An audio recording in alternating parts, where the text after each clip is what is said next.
마가복음 1장 14절에서 15절을 읽으면서 저희가 시작하겠습니다. 마가복음 1장 14절에서 15절.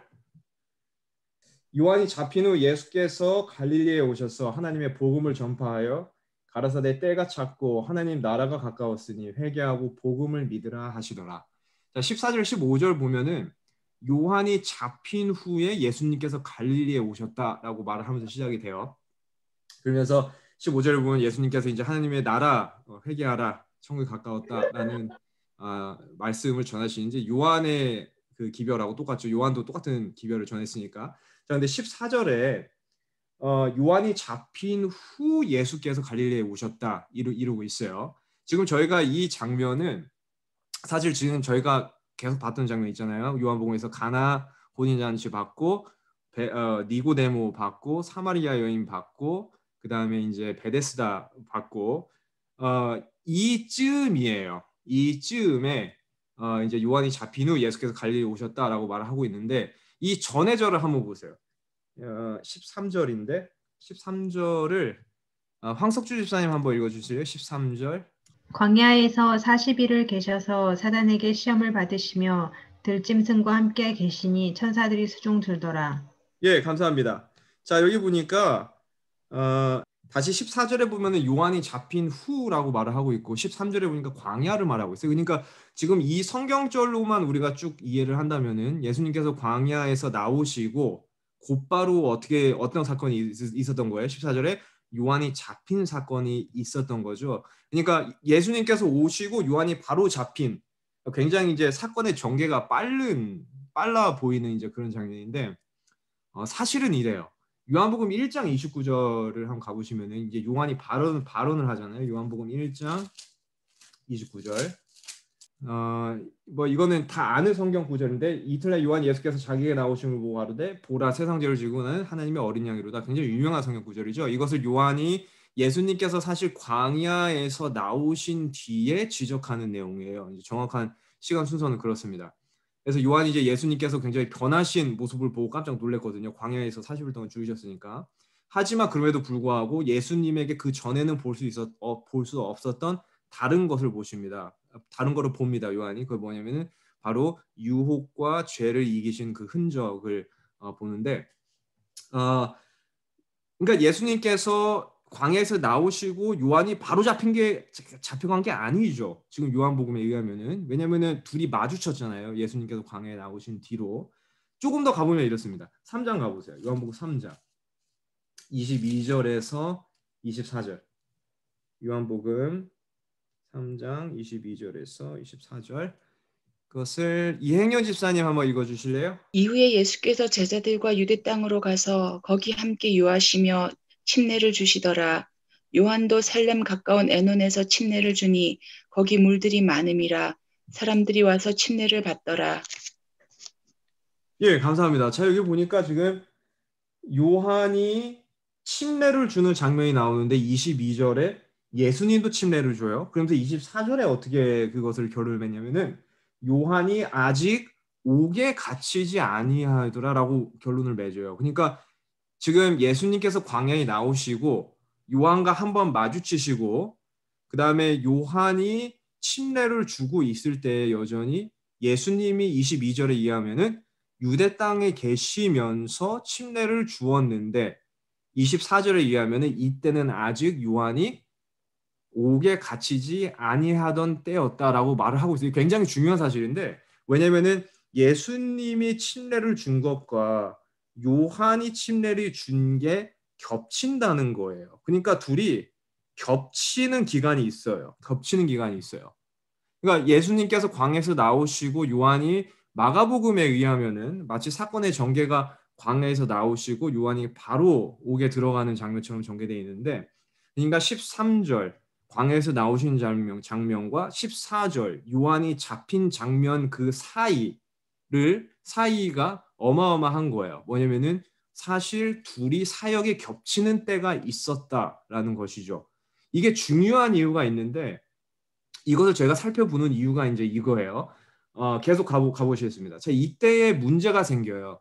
겹치는 건 좋은데 겹치면서 문제가 생기기 시작해요.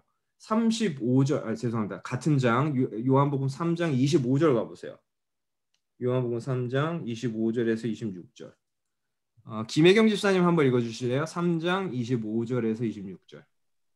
이에 요한의 제자 중에서 한 유대인과 더불어 정결 예식에 대하여 변론이 되었더니 그들이 요한에게 가서 이르되 랍비여 선생님과 함께 요단강 저편에 있더니 곧 선생님이 증언하시더니가 침례를 베풀매 사람이 다 그에게로 가더이다.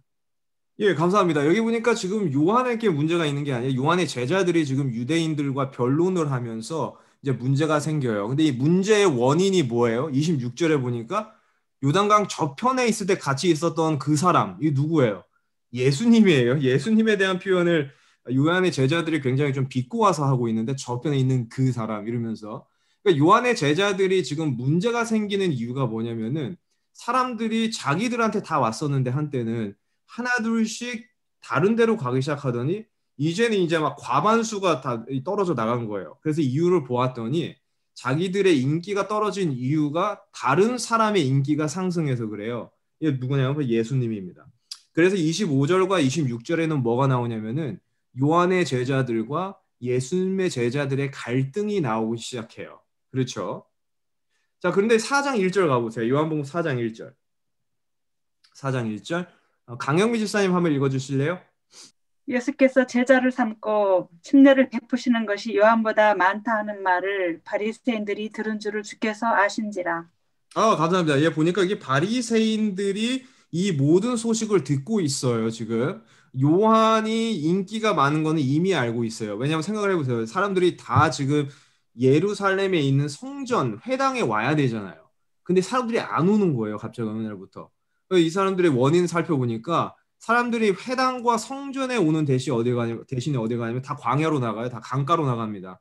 그러니까 요한 때문에 그래요. 그래서 안 그래도 바리새인들은 요한 때문에 머리가 아팠는데 왜냐하면 성전에서 의식을 주면 사람들이 와서 제사를 드리고 예물을 바치고 해야 될 거 아니에요. 근데 이게 완전히 뚝 떨어지는 거예요, 갑자기.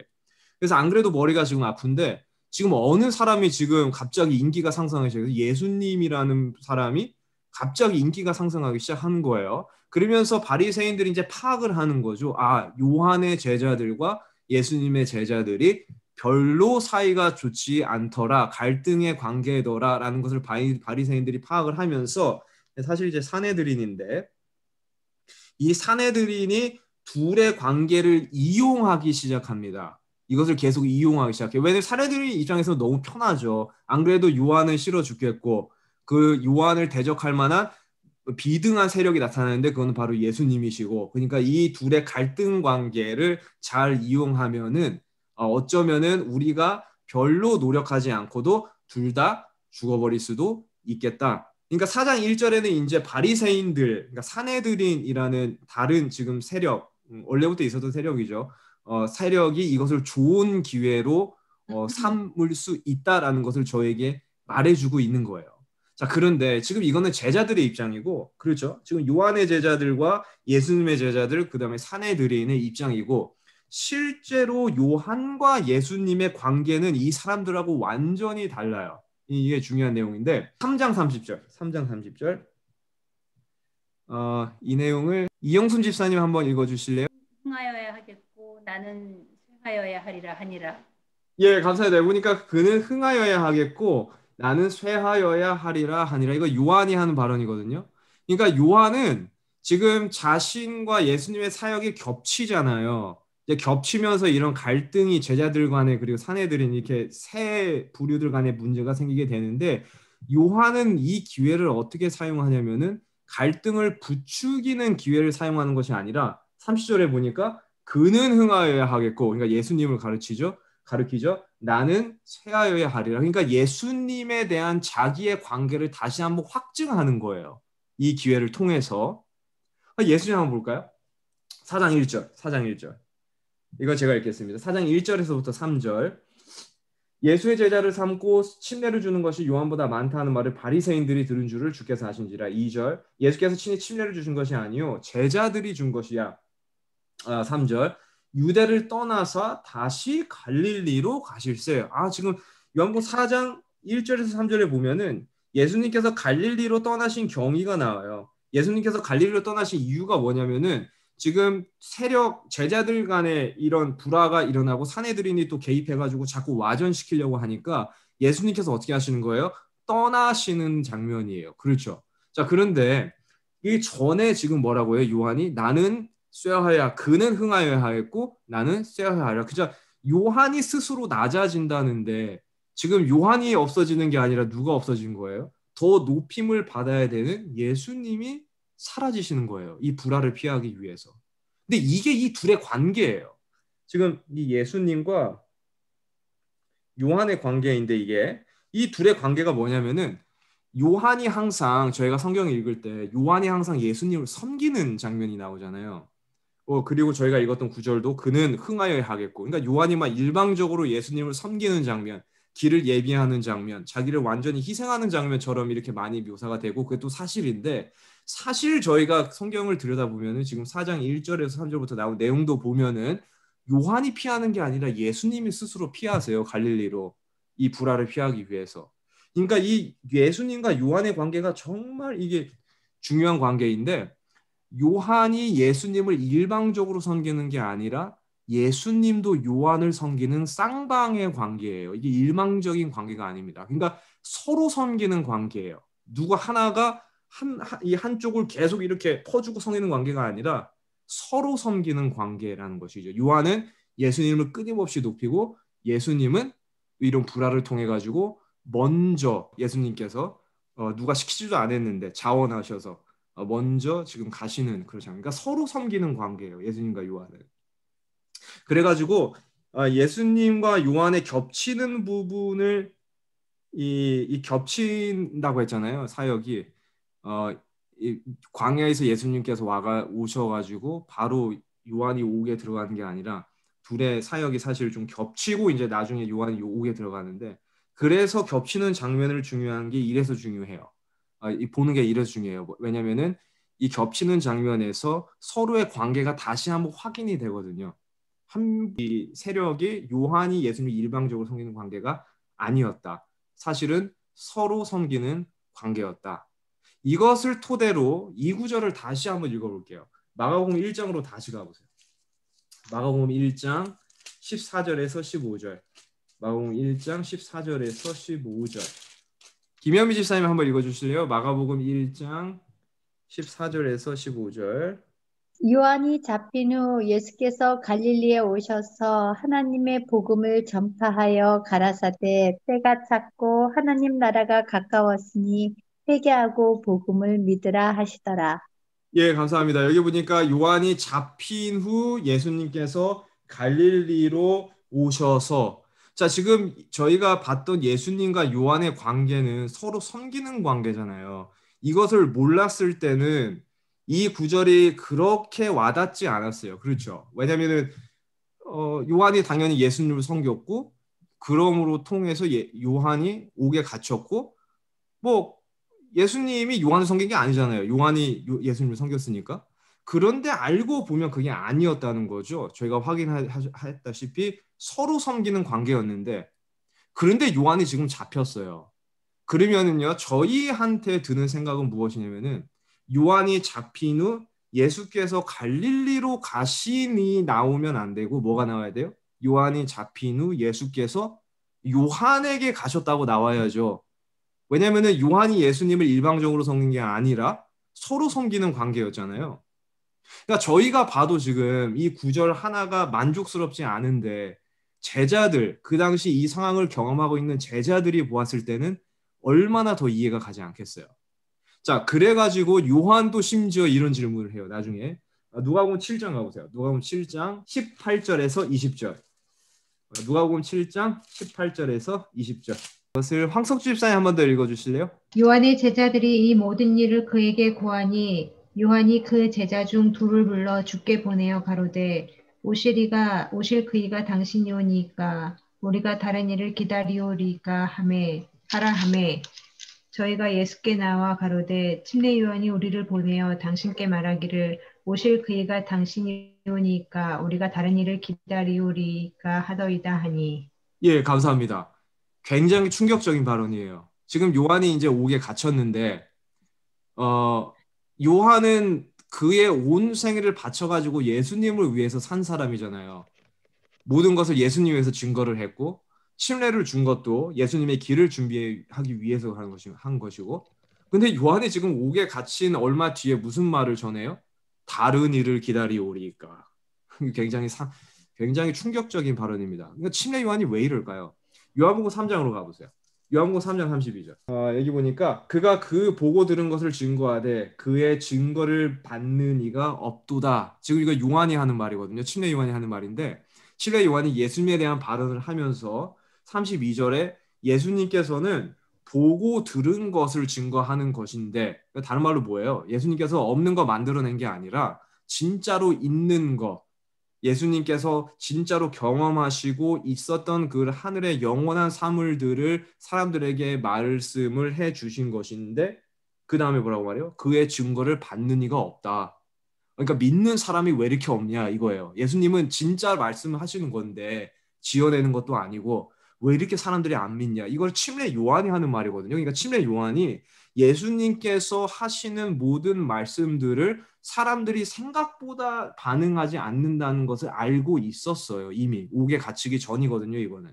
그러니까 적어도 요한이 예수님에게 이거 물어보는 거 다른 일을 기다리오리까 의심이 조금 들어가는 그러니까 완전히 메시아를 믿지 않는 그런 발언인데 이 발언이 사람들이 예수님을 거절해서 물어보는 건 적어도 아니에요. 왜냐면은 이미 예수님께서 요한이 옥에 갇히기 전에 예수님께서 얼마나 거절을 당하시는지 이미 알고 있었거든요. 그럼 왜 그러냐 이 말이죠. 이제 누가복음 가보세요. 누가복음 3장. 이행현 집사님 한 번 더 읽어주실래요? 누가복음 3장 16절에서 17절. 요한이 모든 사람에게 대답하여 가로되 나는 물론 너희에게 침례를 주거니와 나보다 능력이 많으신 이가 오시나니 나는 그 신들매를 풀기도 감당치 못하겠노라. 그는 성령과 불로 너희에게 침례를 주실 것이요. 예, 17절까지 읽어주시면 감사하겠습니다. 손에 키를 들고 자기의 타작마당을 정하게 하사 알곡은 모아 곡간에 들이고 쭉정이는 꺼지지 않는 불에 태우시리라. 예, 감사합니다. 자, 정하게 하사 이랬죠. 지금 예수님에 대한 발언을 침례 요한이 계속적으로 하는 건데 예수님께서 성령과 불로 침례를 줄 것이다 하면서 17절에 알곡과 쭉정이를 예수님께서 분리시킬 것인데 알곡은 곡간에 두시고 지금 보니까 쭉정이는 꺼지지 않는 불에 그러니까 이게 뭐예요? 심판이에요. 심판. 그러니까 요한은 지금 심판에 대한 이 기별을 예수님께서 하시는 똑같은 역할로 보고 있는 거예요. 그러니까 예수님께서는 우리를 구원하기 위해 오시고 또 불과 성령으로 침례 주실 것인데 동시에 뭣도 하실 것이다. 심판도 하실 것이다. 근데 이 심판이 주어지는 사람들이 누구냐면 이 심판에 해당되는 사람들이 물론 모두가 해당되지만 특별히 쭉정이들 그러니까 불에 지금 던질 것이다라는 이 사람들은 누구냐면은 사실 이 문맥에서 볼 때 3장 누가복음 3장 전체의 문맥이 전의 절들을 읽어 보시면은 열매가 없는 사람들에 대한 심판을 말하고 있어요. 열매가 없는 사람, 예수님을 따른다고 하는데 열매가 없는 사람들. 자, 이 열매가 없는 사람들을 요한이 직접 적용을 해요. 첫 번째로 누구냐면은 유대 지도자들이에요. 유대 지도자들. 요한이 직접적으로 이건 언급을 합니다. 유대 지도자들이 이렇게 침례받으러 나오거든요. 그때 요한이 막 지적을 해요. 열매가 없는 사람들이라고 막 지적을 해요. 왜냐하면 이 사람들이 진짜 침례를 받으러 나온 게 아니라는 걸 요한이 알고 있거든요. 그래서 첫 번째로 심판의 대상은 이 지도자들이어야 돼요. 왜냐하면 이 지도자들이 사람들의 인기를 얻기 위해서 침례를 받는 척 하는 것이지 여전히 뭐를 하고 있냐면 억압하고 있습니다. 누굴 억압해요? 가난한 자들을 억압해요. 이게 계속적으로 나와요. 가난한 자들, 뭐 과부의 이 재산 이런 것들. 예수님께서 나중에 또 언급하시죠. 너희들은 과부의 재산을 이렇게 삼키는 자다. 언급하시는데 이 유대 지도자들이 겉으로는 뻔지르르 한데 열매가 없는 거예요. 이게 뭐냐면은 가난한 자들을 압제하는 겁니다. 자, 그다음에 두 번째 누구예요? 두 번째 모든 이방 지도자들을 뜻해요. 모든 이방 지도자들. 이 이방 지도자들은 본성으로 사는 사람입니다. 본성. 그러니까 이 본성에 따라 살면서 삶의 열매를 맺지 않고 여전히 그 땅에 사는 사람들을 압제하는 사람들을 뜻해요. 그래서 이 요한에게 있어서 메시아의 중요한 역할이 뭐냐면은 메시아가 하루속히 와가지고 이 지도자들 그렇죠? 가난한 자들을 억압하고 열매가 없는 지도자들. 그 다음에 자기의 본성대로만 행동하는 이 이방 통치자들. 헤롯의 가문이 여기 포함됩니다, 사실. 이 지도자들과 이방 통치자들을 예수님께서 속히 심판하셔가지고 자신들을 해방시켜야 돼요. 이 해방시킨다는 것은 요한에게 어떤 의미냐면 굉장히 중요한 의미인데 억압자들을 억압에서 해방시킨다는 것을 의미를 해요. 요한에게 있어서는. 지금 저희가 읽었던 성경 구절에서 보시다시피. 그렇기 때문에 메시아가 오시면은 메시아가 이것을 이 사람들에게 심판을 하셔야 되는데 뭘로 이 억압에서 해방을 시켜주냐면 신성. 예수님께서 그러니까 신성을 사용하셔가지고 이 억압자들에게 심판을 주시고 이 사람들을 구원해 내야 되는 거예요, 지금. 자, 그런데 지금 요한이 옥에 갇혀가지고 계속 소식을 듣고 있잖아요. 근데 예수님께서 빨리 이 신성을 좀 사용하셔가지고 이 유대의 지도자들과 자기를 억압하는 가난한 자들을 이렇게 못 살게 굴고 삶을 어렵게 만든 사람들을 빨리 신성을 사용하시고 어떻게 하셔야 되는데 예수님께서 이 신성을 사용하실 기미가 보이지가 않는 거예요. 그러니까 요한이 이제 헷갈리기 시작하는 거예요. 진짜 맞냐 이거예요. 이 신성을 사용하는 메시아가 맞냐? 진짜 그 그리스도가 맞냐 이거예요. 그래가지고 요한이 예수님에게 이 사람들을 보낸 거예요. 정말 당신이 오실 그 이니까 아니면 우리가 다른 일을 기다려오리까? 이 질문을 하는 거죠. 예수님의 대답이 이래요. 누가복음 7장 가보세요. 누가복음 7장 21절. 김혜경 집사님 한번 읽어주실래요? 마침 그때에 예수께서 질병과 고통과 및 악귀 들린 자를 많이 고치시며 또 많은 맹인을 보게 하신지라. 예수께서 대답하여 이르시되 너희가 가서 보고 들은 것을 요한에게 알리되 맹인이 보며 못 걷는 사람이 걸으며 나병 환자가 깨끗함을 받으며 귀먹은 사람이 들으며 죽은 자가 살아나며 가난한 자에게 복음이 전파된다 하라. 네, 감사합니다. 예수님께서 이 요한의 제자들이 예수님에게 이 질문을 가지고 왔을 때 예수님께서 대답을 해주시면서 행동을 보여주십니다. 그렇죠. 21절, 22절에 보니까 예수님께서 마침 그때 환자들이 막 엄청 나와왔는데 예수님께서 이 질병을 고쳐주시고 이 고통을 해방시켜주시고 이들을 치유해주시는 그것을 그대로 보게 해요. 이 사람들한테. 그러니까 예수님께서요. 신성을 사용하실 수가 있잖아요. 지금 자기 자신을 위해서 신성을 사용하실 수 있었는데 예수님께서는 이 신성을 사용하시는 게 요한이 생각하는 그 압제자들을 벌줌으로써 심판하심으로써 사람들을 해방시키는데 그 신성이 나타나지 않았다는 거예요. 이사 61장 1절에 보면 똑같은 말이 나오거든요. 이사 61장 1절 가보세요. 주 여호와의 신이 내게 임하였으니 이는 여호와께서 내게 기름을 부으사 가난한 자들에게 아름다운 소식을 전하게 하려 하심이라. 나를 보내사 마음이 상한 자를 고치며 포로된 자에게 자유를 갇힌 자에게 노임을 전파하며.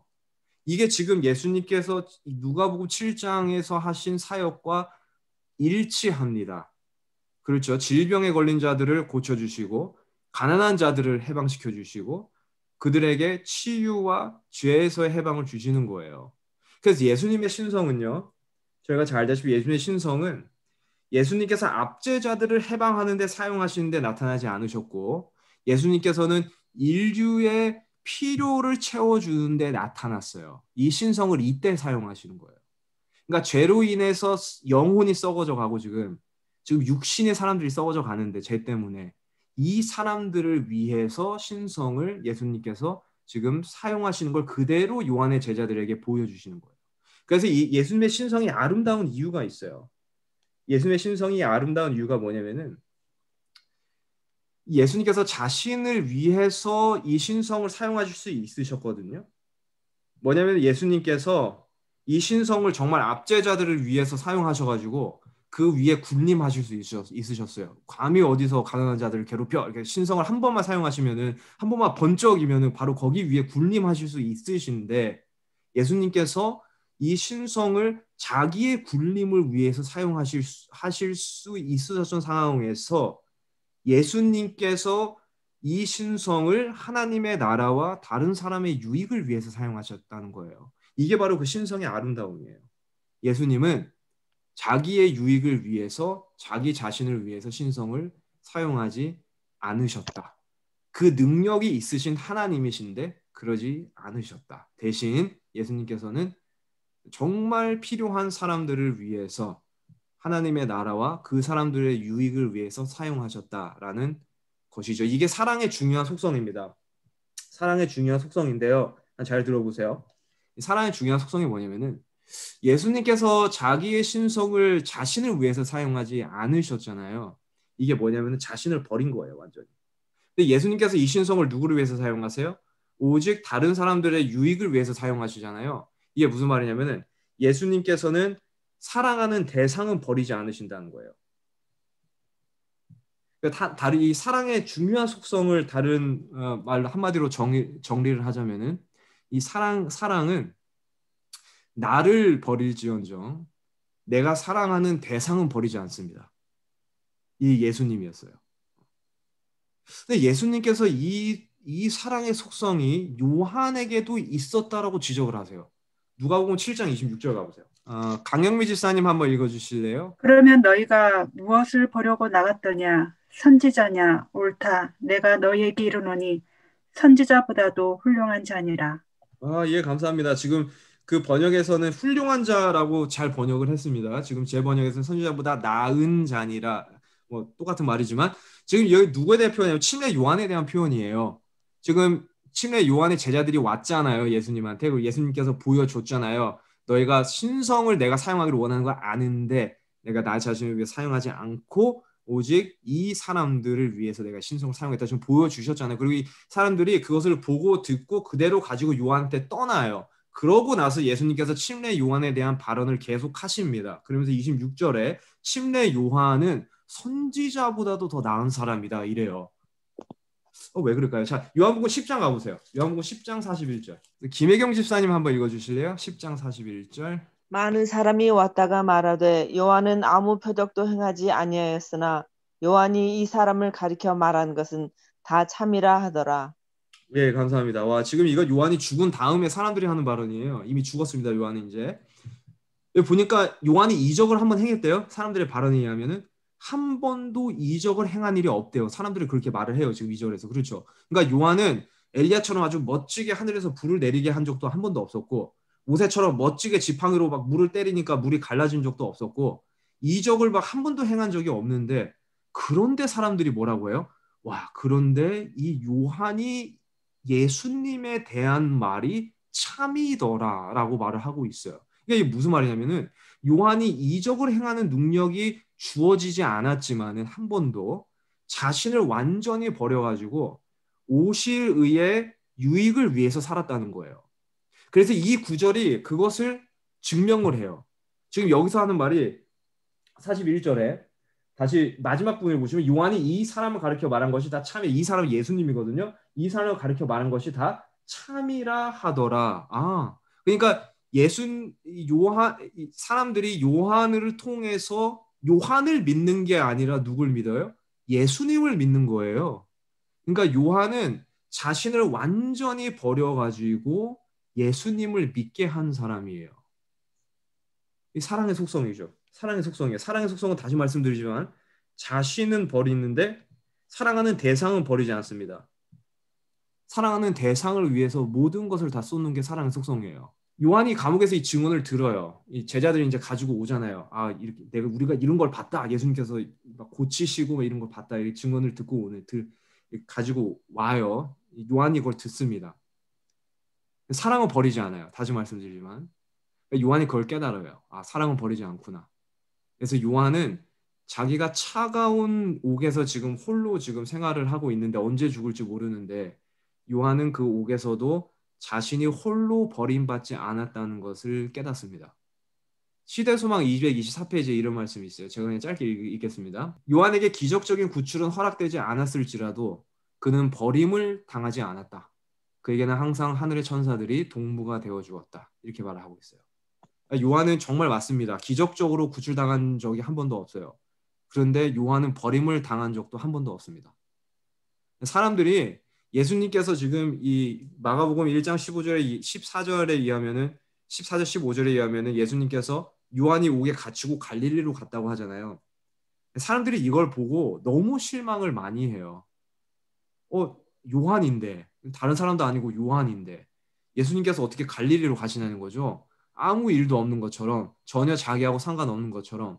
그래가지고 사람들이 너무 실망을 해가지고 이때 심지어는 제자들까지 실망을 하고 제자들이 예수님을 떠나는 현상이 일어납니다. 그거는 이제 오늘 다루지 않을 건데 제자들이 예수님을 떠나요. 너무 실망을 해가지고. 아니 도대체 왜 갈릴리로 가냐는 거죠. 근데 사람들도 그렇고요, 제자들도 그렇고 다 틀렸어요. 예수님께서는 요한을 한 번도 버리신 적이 없습니다. 예수님은 자기는 버리셨어요. 근데 예수님께서는 요한은 버리신 적이 한 번도 없으세요. 이 사랑의 속성이에요.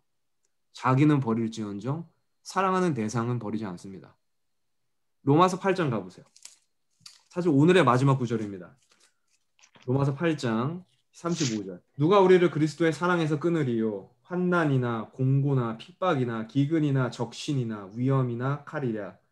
기록된 바 우리가 종일 주를 위하여 죽임을 당케 되며 도상할 양같이 여김을 받았나이다 한과 같으니라. 그러나 이 모든 일에 우리를 사랑하시는 이로 말미암아 우리가 넉넉히 이기느니라.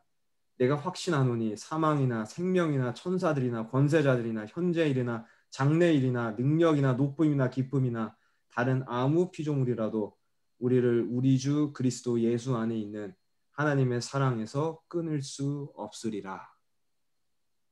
우리는 버림받은 적이 한 번도 없습니다.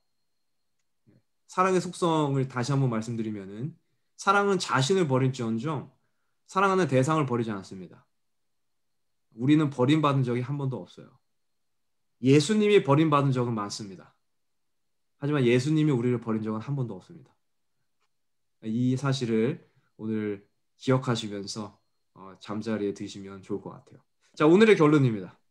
첫 번째, 침례 요한이 예수님을 일방적으로 섬긴 것이 아니라 서로 섬겼습니다. 그와 예수님의 사역이 겹치는 장면에서 저희가 확인을 했어요. 서로 섬겼다는 것을. 두 번째, 그럼에도 불구하고 예수님께서 요한을 구출하지 않으세요. 하지만 요한은 예수님이 자기의 신성을 인류의 유익을 위하여 사용하시는 모습에서 사랑의 본질을 다시 한번 확인합니다. 사랑의 본질을 다시 한번 말씀드리자면 무엇이냐면은 사랑은 나를 버리지만 대상은 버리지 않습니다. 마지막, 침례 요한은 버림받은 적이 없었다는 것을 깨달아요. 그래서 우리도 십자가의 사랑에서 버림받은 적이 단 한 번도 없습니다. 오늘 기도하실 때 우리를 한 번도 버리지 않으시는 예수님의 사랑을 다시 한번 보여달라고 요청하시는 그런 밤이 되면 좋을 것 같습니다. 오늘 여기까지 하겠습니다.